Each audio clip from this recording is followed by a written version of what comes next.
नमस्कार दोस्तों, आपका हमारे चैनल पर स्वागत है। हम एक और नई रोचक कहानी के साथ हाजिर हैं। आप इस कहानी को पूरा सुने और पसंद आए तो हमारे चैनल को सब्सक्राइब करना न भूलें। भूत जिसने खुद अपनी हत्या की पहेली सुलझाई, 124 साल पुरानी कहानी। तो जानिए, एक भूत ने अपनी मौत के रहस्य से पर्दा उठाने में मदद की थी।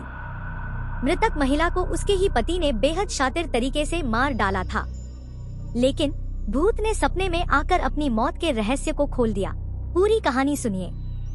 अमेरिका में एक भूत ने अपनी मर्डर मिस्ट्री सुलझाने में पुलिस की मदद की थी। ये घटना अमेरिका के वेस्ट वर्जीनिया राज्य में ग्रामीण क्षेत्र ग्रीनबियर काउंटी में आज से करीब 124 साल पहले घटी थी। इस काउंटी में इरास्मस एडवर्ड शू नाम का एक लोहार रहता था। उसकी 3 महीने पहले ही एल्वा नाम की एक महिला के साथ शादी हुई थी। जनवरी 1897 की एक रात एडवर्ड ने अपने पड़ोस के एक लड़के को काम करने वाली जगह से घर भेजा, ताकि वो देख सके कि उसकी नई नवेली पत्नी को बाजार से कुछ चाहिए तो नहीं। जब यह लड़का ग्रीनबियर काउंटी में उसके घर के दरवाजे पर पहुंचा तो उसने एल्वा को सीढ़ियों के नीचे पड़ा पाया। एक पल के लिए वो लड़का ठिठक गया।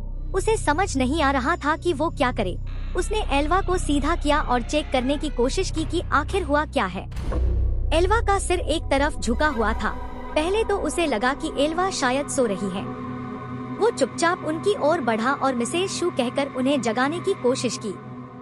कोई जवाब न मिलने पर वो घबराकर वहां से दूर चला गया और अपनी माँ को इस बारे में बताया। पड़ोस में ही रहने वाली उस लड़के की माँ ने एल्वा को बेसुध पड़ा देख स्थानीय डॉक्टर और सरकारी अधिकारी जॉर्ज डब्ल्यू कन्नप को बुलाया। सूचना देने के लगभग 1 घंटे तक कन्नप घटनास्थल पर नहीं पहुँचे, लेकिन तब तक एडवर्ड शू वहां पहुंच चुका था। वो अपनी पत्नी के शव को वहां से उठाकर बेडरूम में लेकर गया। उसे नहलाया, कपड़े पहनाए और बिस्तर पर लिटा दिया। उसने अपनी पत्नी के मृत शरीर को एक ऊंचे कॉलर वाले कपड़े पहनाकर दफनाने के लिए तैयार किया और उसके चेहरे पर पर्दा डाल दिया। इस दौरान सरकारी अधिकारी और मौत के मामलों को देखने वाले स्थानीय डॉक्टर जॉर्ज डब्ल्यू कन्नप भी पहुँच गए। उन्होंने मृतक महिला के शरीर की जाँच शुरू कर दी। उस दौरान पति एडवर्ड शू अपनी पत्नी के सिर को गोद में रखकर रोता रहा। जब कन्नप ने एल्वा के सिर और गर्दन की जांच करने का प्रयास किया तो एडवर्ड शू नाराज हो गया और गुस्सा दिखाने लगा। कन्नप शू को नाराज नहीं करना चाहते थे, इसलिए वे चुपचाप वहां से चले गए। उन्होंने एल्वा के बाकी शरीर की जांच के दौरान कुछ भी गलत नहीं पाया था। कन्नप कुछ हफ्ते पहले के एल्वा का इलाज भी कर रहे थे, इसलिए उन्होंने मृत्यु के कारण को अचानक आई बेहोशी करार दिया। उन्होंने बाद में इसे गर्भावस्था से जुड़ी परेशानियों से जोड़ दिया। एल्वा के शरीर को लिटिल सेविल माउंटेन के उसके बचपन के घर ले जाया गया और दफनाया गया। ताबूत में भी एल्वा के सिर और गर्दन को शू ने किसी और को न तो छूने दिया और न ही देखने दिया। हालांकि उसके इस अजीब व्यवहार को लेकर वहां मौजूद लोगों में कोई शक नहीं पैदा हुआ।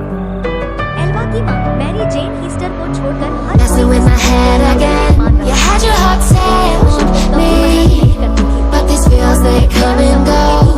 हो गया था कि शू ने ही उसकी बेटी की हत्या कर दी है। पर बड़ी बात ये थी कि सिर्फ एल्वा ही बता सकती थी कि उसके साथ क्या हुआ था। ऐसे में मैरी जेन हीस्टर ने एल्वा की आत्मा से बात करने का फैसला किया। उन्होंने आत्मा को बुलाने के लिए कई विशेष पूजा और प्रार्थनाएं शुरू कर दी। कई हफ्तों तक सुबह शाम प्रार्थना करने के बाद उसे एल्वा की आत्मा से उत्तर मिला। हीस्टर ने दावा किया कि उसकी बेटी उसे अपनी कहानी बताने के लिए लगातार 4 रात सपने में दिखाई दी।